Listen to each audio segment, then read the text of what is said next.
ಹತ್ತರಿಂದ 11 ವರ್ಷಗಳ ಹಿಂದೆ ದೇಶ ರಿಯಲ್ ಎಸ್ಟೇಟ್ ವಲಯ ತುತ್ತ ತುದಿಯಲ್ಲಿಗಿತ್ತು. ಬೆಲೆ ಏರ್ತಿದ್ದ ರೀತಿ ನೋಡಿದ್ರೆ ಈ ವಲಯಕ್ಕೆ ಯಾವುದೇ ನಿಯಮಗಳಾಗ್ಲಿ ನಿಯಂತ್ರಣವಾಗ್ಲಿ ಇಲ್ಲ ಎಂಬಂತೆ ಭಾಸವಾಗ್ತಿತ್ತು. ಕೊನೆಗೆ ಈ ಬಬಲ್ ಒಡೆದು ಹೋಯಿತು. ಬಿಲ್ಡರ್ಗಳಿಗೆ ಇದು ಹೊಡೆತ ನೀಡಿತು. ನ್ಯಾಯಾಲಯದಲ್ಲಿ ಪ್ರಕರಣಗಳು, ಸಾಲದ ಹೊರೆ, ಸಾಲ ಪಾವತಿ ಮಾಡದಿರುವುದು, ರೇರಾ ಹಾಗೂ ಬಂಧನ ಭೀತಿ ಇವುಗಳು ಬಿಲ್ಡರ್ಗಳಿಗೆ ಆರಂಭವಾದಂತೆ ಗೋಚರಿಸಿತು. ರಿಯಲ್ ಎಸ್ಟೇಟ್ ವಲಯ ಹಿನ್ನಡೆ ಅನುಭವಿಸಿ ಬೆಲೆ ಕುಸಿಯಿತು. ನಿಜವಾದ ಕತೆ ಇಲ್ಲಿ ತೆರೆದುಕೊಳ್ಳುತ್ತೆ.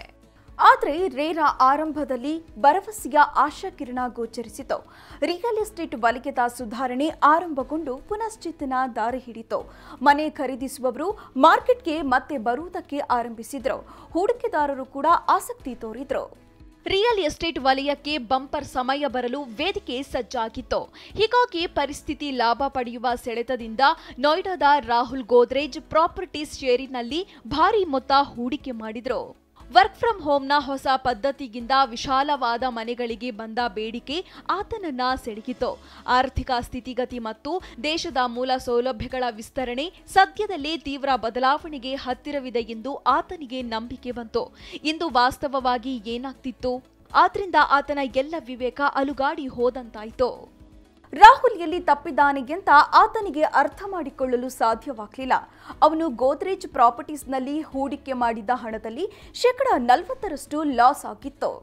ಒಂದು ಹಂತದಲ್ಲಿ ತನ್ನ ಹೂಡಿಕೆ ಏರಿಕೆಯಾಗಲಿದೆ ಎಂದುಕೊಂಡಿದ್ದ ರಾಹುಲ್ಗೆ ಭಾರಿ ನಷ್ಟ ಅನುಭವಿಸುವ ಪರಿಸ್ಥಿತಿ ಎದುರಾಗಿದೆ. ಇಡೀ ರಿಯಲ್ ಎಸ್ಟೇಟ್ ವಲಯದ ಬೆಳವಣಿಗೆಗೆ ಅಡ್ಡಿ ಬಂದಿದೆಯಾ ಅಥವಾ ಗೋದ್ರೇಜ್ ಪ್ರಾಪರ್ಟೀಸ್ನ ಮೂಲದಲ್ಲೇ ಸಮಸ್ಯೆ ಇದೆಯಾ ಅಂತ ಅವನು ಯೋಚಿಸುತ್ತಿದ್ದ.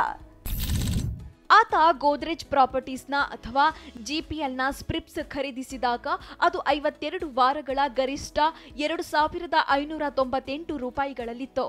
ಈ ಸ್ಪ್ರಿಪ್ಗಳ 40% ಕುಸಿತ ಕಂಡು ಪ್ರಸ್ತುತ ಪ್ರತಿ ಷೇರಿಗೆ 1,562 ರೂಪಾಯಿಗಳಿಗೆ ತಲುಪಿದೆ.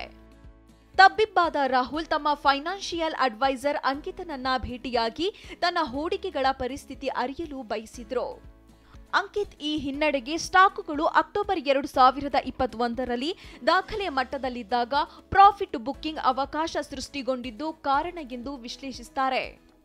ಎರಡನೆಯದಾಗಿ ಗೋದ್ರೇಜ್ ಪ್ರಾಪರ್ಟಿ ಸ್ಟಾಕ್ ಡಿಸೆಂಬರ್ ತ್ರೈಮಾಸಿಕದಲ್ಲಿ ಎಫ್ಐಐಗಳು ಹಾಗೂ ಡಿಐಐಗಳು ಹೋಲ್ಡಿಂಗ್ಸ್ 0.4% ಇಳಿಕೆಯಾಗಿತ್ತು. ಉದಾಹರಣೆಗೆ ಹೂಡಿಕೆದಾರರು ಡಿಬಿ ರಿಯಾಲ್ಟಿಯಲ್ಲಿ ಗೋದ್ರೇಜ್ ಹೂಡಿಕೆಗಿಂತ ಗಾಬರಿಗೊಳಗಾದ್ರು. ಕಂಪನಿ ಡಿಬಿ ರಿಯಾಲ್ಟಿಗಿಂತ 400 ಕೋಟಿ ರೂಪಾಯಿ ಮೌಲ್ಯದ ವಾರೆಂಟ್ಗಳನ್ನ ಖರೀದಿಸಿತ್ತು. ಕಂಪನಿ ಕೊಳಚೆ ಪ್ರದೇಶದ ನಿವಾಸಿಗಳಿಗೆ 300 ಕೋಟಿ ರೂಪಾಯಿ ವೆಚ್ಚದಲ್ಲಿ ಮನೆಗಳ ನಿರ್ಮಾಣ ಮಾಡುವ ಹೂಡಿಕೆ ಒಪ್ಪಂದ ಮಾಡಿಕೊಂಡಿತ್ತು. ಹೂಡಿಕೆದಾರರು ಅಚ್ಚರಿಗೊಂಡ ಇನ್ನೊಂದು ವಿಚಾರವೆಂದರೆ ಗೋದ್ರೇಜ್ ಪ್ರಾಪರ್ಟೀಸ್ನ ಮಾರಾಟದ ಪ್ರಮಾಣ ಮೂರನೇ ತ್ರೈಮಾಸಿಕದಲ್ಲಿ 2.2 ಮಿಲಿಯನ್ ಚದರ ಅಡಿಗೆ ಇಳಿತು. ಕಳೆದ ತ್ರೈಮಾಸಿಕದಲ್ಲಿ ಈ ಅಂಕಿ 3.6 ಮಿಲಿಯನ್ ಚದರ ಅಡಿಗಳಾಗಿತ್ತು. ರಾಹುಲ್ ಆಗ ಕೇಳ್ತಾರೆ, ಗೋದ್ರೇಜ್ನ ಈ ನಿರಾಶಾದಾಯಕ ಸ್ಥಿತಿ ಮುಂದುವರಿಯಲಿದೆಯೇ ಎಂದು. ಈಗ ಕೆಲವು ಅಂಶಗಳು ಗೋದ್ರೇಜ್ ಪ್ರಾಪರ್ಟೀಸ್ಗೆ ಪೂರಕವಾಗಿವೆ. ಅಂಕಿತ್ ಹೇಳ್ತಾರೆ, ನೀವು ಕಂಪನಿ ಕುರಿತು ಕೆಟ್ಟ ಸಂಗತಿಗಳನ್ನೇ ಕೇಳಿದ್ದೀರಾ, ಈಗ ಸಕಾರಾತ್ಮಕ ಅಂಶಗಳನ್ನ ಗಮನಿಸೋಣ ಅಂತ. ದೇಶದಾದ್ಯಂತ ಒಟ್ಟು 186 ಮಿಲಿಯನ್ ಚದರ ಅಡಿ ಪ್ರದೇಶದಲ್ಲಿ ಕಂಪನಿಯ ಕಾರ್ಯಗಳು ಪ್ರಗತಿಯಲ್ಲಿವೆ. ಕಂಪನಿಯ 81 ಯೋಜನೆಗಳು ಪ್ರಗತಿಯಲ್ಲಿವೆ. ಮೂರನೇ ತ್ರೈಮಾಸಿಕದಲ್ಲಿ ಕಂಪನಿಯ ಮಾರಾಟ ಪ್ರಮಾಣ ಕುಸಿದರೂ ಬುಕ್ಕಿಂಗ್ ವ್ಯಾಲ್ಯೂ ವಾಸ್ತವವಾಗಿ ಏರಿಕೆ ಕಂಡಿತು. ಬುಕ್ಕಿಂಗ್ ಮೌಲ್ಯ ಕಳೆದ ವರ್ಷ ತ್ರೈಮಾಸಿಕದಲ್ಲಿ 1,488 ಕೋಟಿ ರೂಪಾಯಿಗಳಲ್ಲಿತ್ತು. ಈ ತ್ರೈಮಾಸಿಕದಲ್ಲಿ ಅದು 1,541 ಕೋಟಿ ರೂಪಾಯಿಗಳಿಗೆ ಏರಿತು. ದೊಡ್ಡ ನಗರಗಳನ್ನ ಹೊರತುಪಡಿಸಿ ಕಂಪನಿ ಸಣ್ಣ ಪಟ್ಟಣಗಳಲ್ಲಿ ತನ್ನ ವ್ಯಾಪ್ತಿಯನ್ನ ವಿಸ್ತರಿಸಿತ್ತು.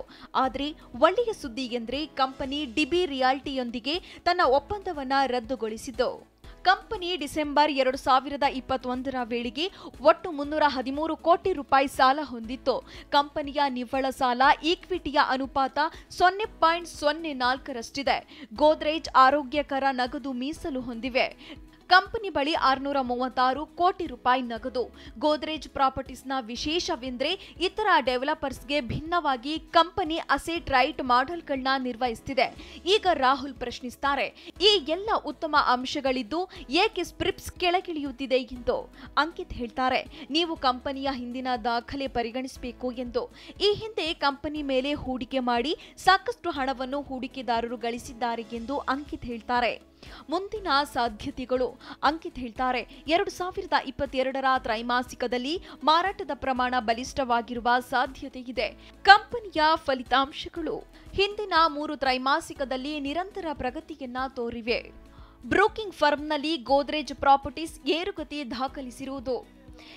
2023ರ ಹಣಕಾಸು ವರ್ಷದಲ್ಲಿ ಬಲಿಷ್ಠವಾಗಿರುವ ಲಾಂಚ್ನಿಂದ ಪ್ರೀ ಸೇಲ್ಸ್ ಪ್ರಮಾಣ 23% ಏರುವ ಸಾಧ್ಯತೆ ಇದೆ ಅಂತ ಮೋತಿಲಾಲ್ ಓಸ್ವಾಲ್ ಹೇಳ್ತಾರೆ. 2023 ಹಣಕಾಸು ವರ್ಷದ ಬುಕ್ಕಿಂಗ್ ಹಣಕಾಸು ವರ್ಷ 2021ಕ್ಕಿಂತ ಹೆಚ್ಚು. ಈಗ ರಾಹುಲ್ ಗೋದ್ರೇಜ್ ಪ್ರಾಪರ್ಟೀಸ್ ಬಗ್ಗೆ ಸ್ಪಷ್ಟ ದೃಷ್ಟಿಕೋನ ದೊರಕಿತು. ಡೆಟ್ ಈಕ್ವಿಟಿ ರೇಷಿಯೋ ಅರಿಯಲು ಫಾರ್ಮುಲಾ ಗುರು ವೀಕ್ಷಿಸಿ.